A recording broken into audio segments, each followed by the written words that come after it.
A single corporate policy decision officially classified 240 million perfectly functional computers as permanent electronic waste. Replacing these newly rejected machines will cost medium-sized organizations up to $1.5 million in hardware and labor alone. However, an extremely small, completely free program currently overrides this exact restriction and restores full hardware control to the user. Microsoft says your 9-year-old ThinkPad shouldn't exist. Here's what actually happens when you install Windows 11 on it anyway, and whether Microsoft's security argument holds up. This older laptop boots fast, handles email, runs Office, and manages video calls perfectly. Yet, a single corporate policy decision dictates that this functional machine must travel to an e-waste processing facility. On October 14, 2025, the technology industry reached a critical turning point. This specific date marked the official end of support phase for the Windows 10 operating system. When Microsoft launched Windows 11 in 2021, they introduced strict new hardware rules. Because of these new requirements, exactly 240 million PCs became officially unsupported. The environmental consequence of this rule is enormous. Scrapping these functional machines creates 700 million kilograms of electrical waste from one policy decision. To understand the physical scale of this waste, that equals the weight of 175 million elephants. Electronics contain rare earth materials and toxic substances that create severe environmental costs for decades. Much of this waste creates ethical issues because it is frequently shipped to poor nations. The primary issue with these rejected machines is a missing security chip. The only thing wrong with it, according to Microsoft, is that it exists. This hardware rule forces massive financial burdens on organizations worldwide. Consider a school administrator named Michelle, who manages IT infrastructure for a 500-student school. Her school district has 500 machines running Windows 10. These computers work fine for daily educational tasks. However, replacing all these computers to meet the new hardware requirements costs $400,000. The school budget for new hardware simply does not exist, and they cannot afford the extended security updates program. Small businesses face even larger financial constraints. A medium-sized organization must spend $1.5 million to refresh 1,000 devices. This total includes the new hardware, but organizations must also pay $150,000 to $600,000 in IT labor to execute the transition. Just paying for the operating system upgrade alone costs $99 to $199 per machine. Small business owners have tight budgets, lack dedicated IT staff, and hold a strong risk aversion regarding unsupported systems. They are trapped between highly expensive options. I'm not angry at security. I'm angry at being forced. The problem extends far beyond American schools and businesses. The Windows 11 requirements destroyed the refurbishment industry in India and Africa. Historically, refurbished machines from developed countries flow into African and Asian markets. The strict hardware incompatibility instantly devalued these global supply chains. People in Nigeria and India can no longer access affordable refurbished PCs. This creates more pressure on developing nations to buy new computers and multiplies the global environmental impact. Inequality increases when affordable technology disappears from the market. Industry experts made specific predictions before the October 2025 deadline. In 2023, Canalys correctly forecasted that 240 million PCs would become obsolete. Tech forums in 2021 predicted that Windows 11 would never catch on due to the requirements. This prediction missed the mark, as Windows 11 adoption reached 42.7% by March 2025. Privacy advocates predicted in 2022 that Microsoft would eventually relax the requirements, but the company maintained their strict rules. Users did not just accept these new rules, which caused adoption of a specific software tool to skyrocket. A developer named Pete Batard created a bypass program called Rufus. Between 2023 and 2024, this tool shifted from an obscure system administration utility to mainstream knowledge.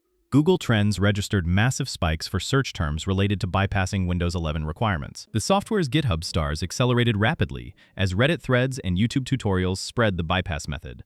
Rufus gives users back control over hardware they already own. Users discovered that thousands of unsupported installations operate perfectly fine for over 18 months with zero technical problems. A 68-year-old tech enthusiast named Tom has built his own PCs since the 1990s. His 2017 Asus runs perfectly, but the manufacturer says he must replace the hardware. He used the Rufus tool and continued using his machine with absolutely no issues. Why should Microsoft tell me my hardware is dead when it works? Tom represents millions of users who made the exact same choice to keep their hardware functional. My PC runs Windows 11 perfectly. Why should Microsoft force me to replace it? The core of this technical conflict revolves around a specific security component called TPM 2.0.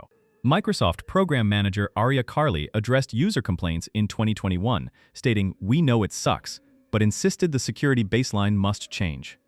Security remains important, and all user camps acknowledge this fact. A cybersecurity researcher named Dr. Ahmed confirms that TPM 2.0 provides a 33% reduction in breaches. The chip protects against rootkits and firmware-level attacks. However, it is not a complete shield against all digital threats. Most cyber attacks do not utilize firmware vulnerabilities. TPM does not stop the encryption of files from ransomware, and it cannot help the user who falls for a phishing email.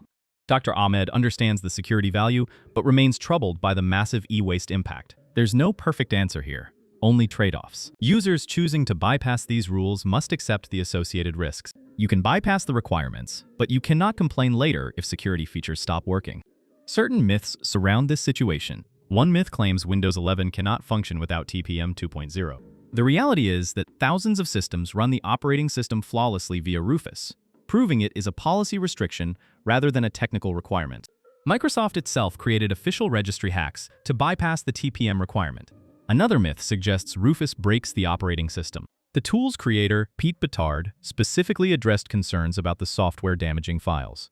Leaving bypass options enabled has absolutely no negative incidents with regards to the final Windows installation on systems that have a TPM. Another myth states that users must replace their PC if it cannot upgrade. The reality shows that multiple options exist, including Rufus, Linux, or utilizing extended Windows 10 support. Microsoft's official guidance represents merely one option, not the absolute only option available to consumers. The ongoing debate created distinct camps. User freedom advocates stand directly opposed to security hardliners. Privacy-first users possess a fundamental disagreement with Microsoft's telemetry practices. Linux switchers directly oppose Windows loyalists regarding ecosystem choices.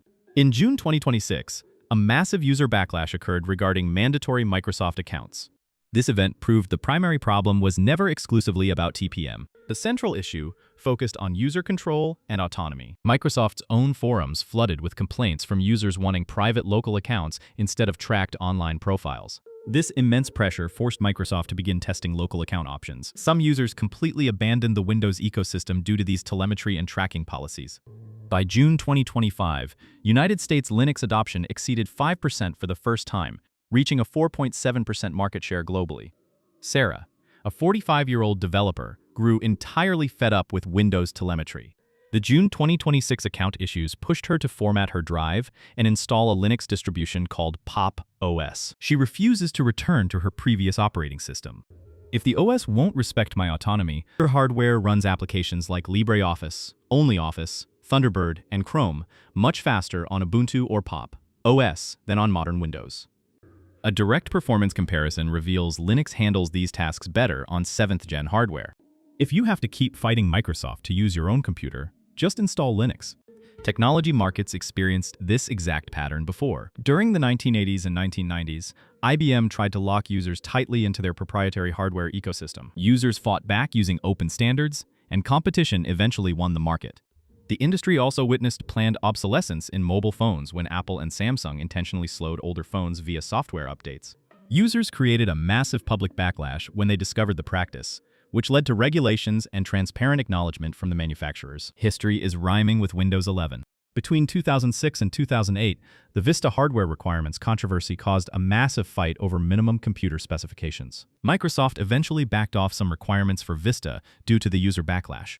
During the 1970s and 1980s, American automakers believed vehicle obsolescence was completely inevitable. Japanese car manufacturers challenged Detroit by proving strict reliability extended product life cycles. Linux could play the exact role of that Japanese competition to Windows today. This situation sets a dangerous precedent regarding whether manufacturers hold the power to lock out users. If left unchecked, consumers can expect this specific pattern to emerge on other hardware products. If challenged, this movement might push the technology industry toward much longer device support cycles. For individual users, the long-term risk of losing update access exists, but it simply has not materialized yet. Microsoft currently faces increased user alienation and public distrust. Furthermore, the company faces mounting regulatory scrutiny regarding these strict hardware policies. As of June 2026, Microsoft executives are internally debating whether to relax the account mandate and hardware requirements. The answer will tell us a lot about Microsoft's priorities. The technology community does not know if unsupported systems will continue to receive security patches for the next 3 to 5 years. There's no perfect answer here, just trade-offs, and a choice about who makes that decision, you or Microsoft. What we do know is this: in 2026, more users have options than they did in 2021. And that's not nothing.